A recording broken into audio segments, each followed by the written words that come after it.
the largest and most powerful freshwater invertebrate on the planet. Amazon জঙ্গল পৃথিবীর সবথেকে বড় জঙ্গল। এটা এতটাই বিশাল জঙ্গল যে যদি আপনাকে এই জঙ্গলের মাঝে ছেড়ে দেওয়া হয় তাহলে এখান থেকে বেরিয়ে আসতে প্রায় 300 থেকে 400 দিন সময় লেগে যাবে। কিন্তু এই জঙ্গলের আসল ভয় তো তখন শুরু হবে যখন এই জঙ্গলের মধ্যে এমন সব ভয়ানক প্রাণীদের সঙ্গে আপনার সাক্ষাৎ হবে যারা আপনাকে হত্যা করে খাওয়া ছাড়া আর কিছু বোঝে না। এই জঙ্গলের প্রত্যেকটা পদক্ষেপে ভয়, রহস্য আর মৃত্যু লুকিয়ে রয়েছে। অ্যামাজন জঙ্গল দক্ষিণ আমেরিকার 9টা দেশ জুড়ে বিস্তৃত।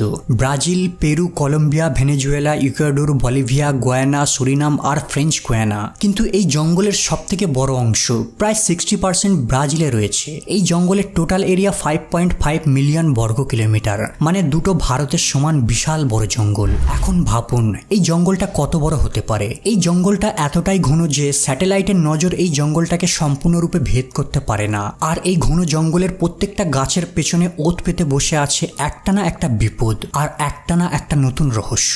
এখন প্রশ্ন হলো এই জঙ্গলে কারা থাকে?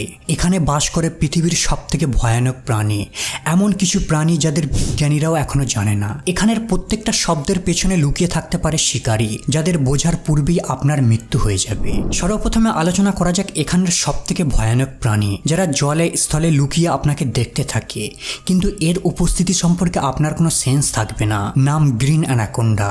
এরা কোনো সাধারণ সাপ নয়, প্রায় 30 ফিট লম্বা হয়ে থাকে আর 12 ইঞ্চি চওড়া। এদের ওজন প্রায় 550 পাউন্ড হয়ে থাকে, মানে 3 জন ফিটনেস ব্যক্তির থেকেও ভারী। এতটাই ভারী যে যদি কোনো ব্যক্তিকে এরা জড়িয়ে ধরে তাহলে সে শ্বাস নিতে ভুলে যাবে। এরা শিকারকে কামড়ায় না, জাস্ট পেঁচিয়ে ধরে আর ততক্ষণ পেঁচিয়ে ধরে চাপ দিতে থাকে যতক্ষণ না শরীর থেকে হাড় ভাঙা শব্দ বেরিয়ে আসছে। গ্রিন অ্যানাকোন্ডা জলে স্থলে উভয় স্থানেই বাস করে। যদি কখনো রাস্তা অতিক্রম করার সময় এদের দেখতে পান আর জীবন বাঁচানোর জন্য নদীতে ঝাঁপ দেন তাহলে সেটা আপনার জীবনের সবথেকে বড় আর শেষ ভুল সিদ্ধান্ত হবে। কারণ এরা জলে থেকে 10 মিনিট পর্যন্ত শ্বাস হোল্ড করতে পারে, মানে সাঁতার কেটে দূরে যাওয়ার চেষ্টা বিফলে যাবে। এমনকি যখন এদের নিঃশ্বাস বন্ধ হয়ে আসে তারপরেও এরা বডিকে জলের নিচে গোপন রাখে, কিন্তু চোখ আর নাক উপর দিকে তুলে রেখে শিকারের অপেক্ষায় বসে থাকে। অ্যানাকোন্ডার পরেই রয়েছে সেই শিকারী যারা শিকারকে একবার ধরলে পেছনে কোনো চিহ্ন ফেলে রাখে না। নাম ব্ল্যাক ক্যামান।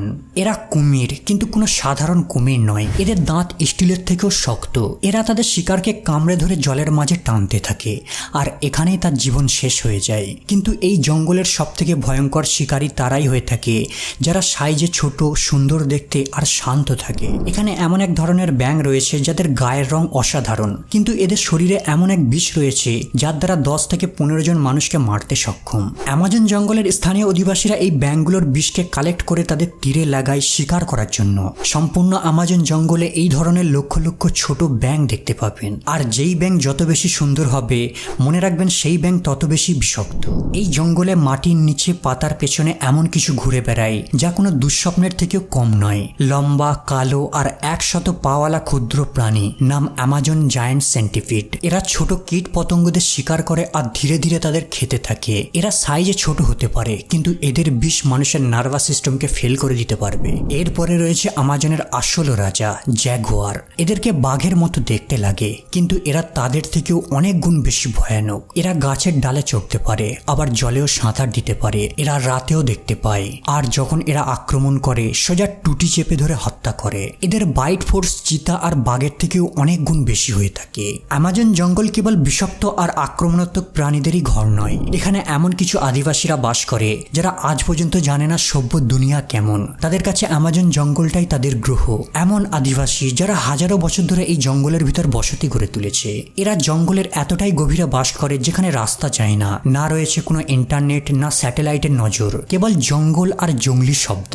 আমরা এদের সম্পর্কে যা কিছু জানতে পেরেছি তা কেবল দূর থেকে হেলিকপ্টারে করে তোলা কিছু ফটো আর ভিডিও ক্লিপ। এখনো পর্যন্ত রিসার্চাররা এই ধরনের প্রায় 100টা মতো উপজাতিদের সন্ধান পেয়েছে। মনে করা হয় 300-এরও অধিক উপজাতি এই জঙ্গলে বাস করে। এরা গাছের ডাল কেটে হাতিয়ার তৈরি করে আর তা দিয়ে শিকার করে।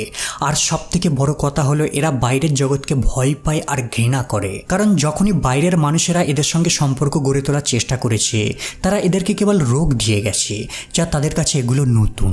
অনেকে এই রোগের কারণে মারাও গেছে। এই কারণে আজও যখনই কোনো হেলিকপ্টার এদের উপর দিয়ে উড়ে যায় এরা তীর ধনুক নিয়ে নিচে দাঁড়িয়ে থাকে। তাদের কাছে আমরা এলিয়ান, আমাদের হেলিকপ্টার তাদের কাছে যেন ইউএফও। এই জঙ্গলে এমন কিছু আদিবাসী বাস করে যারা বাইরের দুনিয়ার মানুষদের শিকার মনে করে। এরা নরক খাদক। মানুষের মাংসকে এরা কাঁচাই চিবিয়ে খায়। এই জঙ্গলে প্রাণীরাই কেবল আপনাকে মারবে না, মানুষও আপনাকে হত্যা করতে পারে। ম্যাস্কো পিরু উপজাতি, এরা পেরুর জঙ্গলে বাস করে। কোনো কাপড় নেই, কোনো লোহার অস্ত্র নেই, কেবল কাঠের তৈরি অস্ত্র আর পাথর নিয়ে হঠাৎ 2024 সালে তারা লোকালিটির দিকে চলে আসে। তারা যেন সভ্য দুনিয়াকে কিছু মেসেজ দিতে চায়। আসলে এরা পেরুর জঙ্গলের গভীরে বাস করে, কিন্তু কিছু লোভী কাঠ ব্যবসায়ী তাদের এরিয়াতে গিয়ে কাঠ কাটতে যায়, আর এই আদিবাসীরা 2 জন আউটসাইডারদের হত্যা করে দেয়।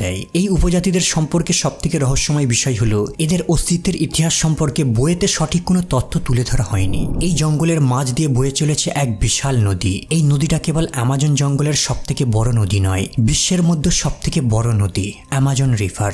17টা দেশের মধ্য দিয়ে বয়ে চলা এই নদীটা প্রায় 6400 কিলোমিটার দীর্ঘ। এতটাই লম্বা যে যদি আপনি এই নদীর এক পয়েন্ট থেকে অন্য পয়েন্টে একটি নৌকা নিয়ে যাত্রা শুরু করেন, তাহলে কয়েক মাস কেবল জঙ্গল আর জঙ্গল দেখতে পাবেন। সমগ্র অ্যামাজন জঙ্গলে যত বৃষ্টির জল জমা হয়, এগুলো সব অ্যামাজন নদীতে গিয়ে পড়ে। এই নদীতে এতটাই জল রয়েছে যে প্রত্যেক সেকেন্ডে 2 লাখ কিউবিক মিটারের থেকেও বেশি জল আটলান্টিক মহাসাগরে ফেলে। সিটি স্টার সারাম আল শেখ মিশরে অবস্থিত বিশ্বের সবথেকে বড় সুইমিং পুল। অ্যামাজন নদী থেকে পড়া জল এই সুইমিং পুলটাকে কেবল 1 সেকেন্ডেই পূর্ণ করতে পারবে। আর এই নদীর মধ্যে বাস করে এমন সব প্রাণী যা শোনার পর আপনার পায়ের তলার মাটি সরে যাবে। এই নদীতে একটা মাছ পাওয়া যায়, নাম পিরহানা। এরা সাইজে ছোট দেখতে, কিন্তু যদি এরা রক্তের গন্ধ পায় তাহলে শয়ে শয়ে এক জায়গায় উপস্থিত হয়ে হামলা করে থাকে, আর মিনিটের মধ্যেই হাড় পর্যন্ত চিবিয়ে ফেলবে।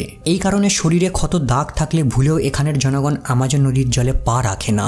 এদের দাঁত ব্লেডের মতো ধারালো। এরা এমনকি তাদের দাঁত দিয়ে স্টিলকেও কাটতে পারবে। অ্যামাজন নদী প্রায় 1300 ধরনের ক্যাটফিশদের আবাসস্থল। এদের মধ্যে এমন কিছু ক্যাটফিশ রয়েছে দেখলে মনে হবে যেন তারা মানুষদের শিকার করতে পারবে।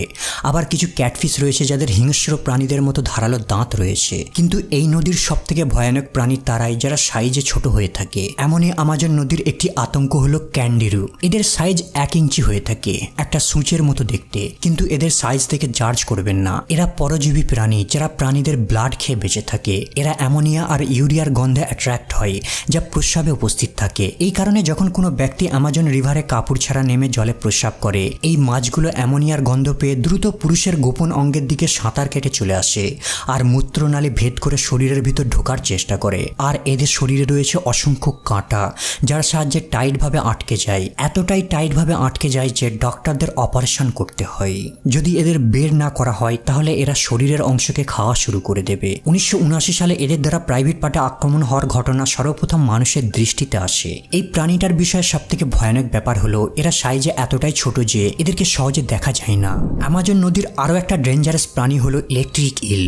এরা 600 ভোল্ট পর্যন্ত বৈদ্যুতিক শক দিতে সক্ষম। যদি কোনো ব্যক্তি দীর্ঘ সময় ধরে এদের বৈদ্যুতিক শকের সংস্পর্শে থাকে তাহলে তার নার্ভাস সিস্টেম ড্যামেজ হয়ে যাবে। এই নদীর গভীরে এমনও কিছু প্রাণী রয়েছে যা এখনও বিজ্ঞানীদের কাছে অজানা। এগুলো এখনও মানুষের নজরে আসেনি। এখানে এমনও কিছু জায়গা রয়েছে যেখানে কম্পাস কাজ করে না। জল শান্ত থাকে কিন্তু নিচে কিছু নড়তে থাকে। অ্যামাজনের ঘন জঙ্গলে একটি নদী রয়েছে যেটা সবসময় টকবক করে ফুটতে থাকে। এর নাম সানাই টিম্পিস্কা। স্থানীয় ভাষায় এর অর্থ সূর্যের আত্মা থেকে গরম। এই নদীতে পড়ে যাওয়ার অর্থ সোজা মৃত্যু। এখানের জল এতটাই গরম যে যদি কোনো প্রাণী এর মধ্যে পড়ে যায় জীবিত সিদ্ধ হয়ে যাবে। ডিম ফেললে 1 মিনিটের মধ্যেই সিদ্ধ হয়ে যায়। কফি বানাতে চাইলে আগুনের প্রয়োজন নেই, জাস্ট কাপ ধরো আর জল পূর্ণ করো। কিন্তু সবথেকে রহস্যময় ব্যাপার হলো এই নদীর আশেপাশে কোনো আগ্নেয়গিরি নেই, কিন্তু তারপরেও এই নদীর তাপমাত্রা 24 ঘন্টা 90 ডিগ্রি সেলসিয়াস পর্যন্ত থাকে।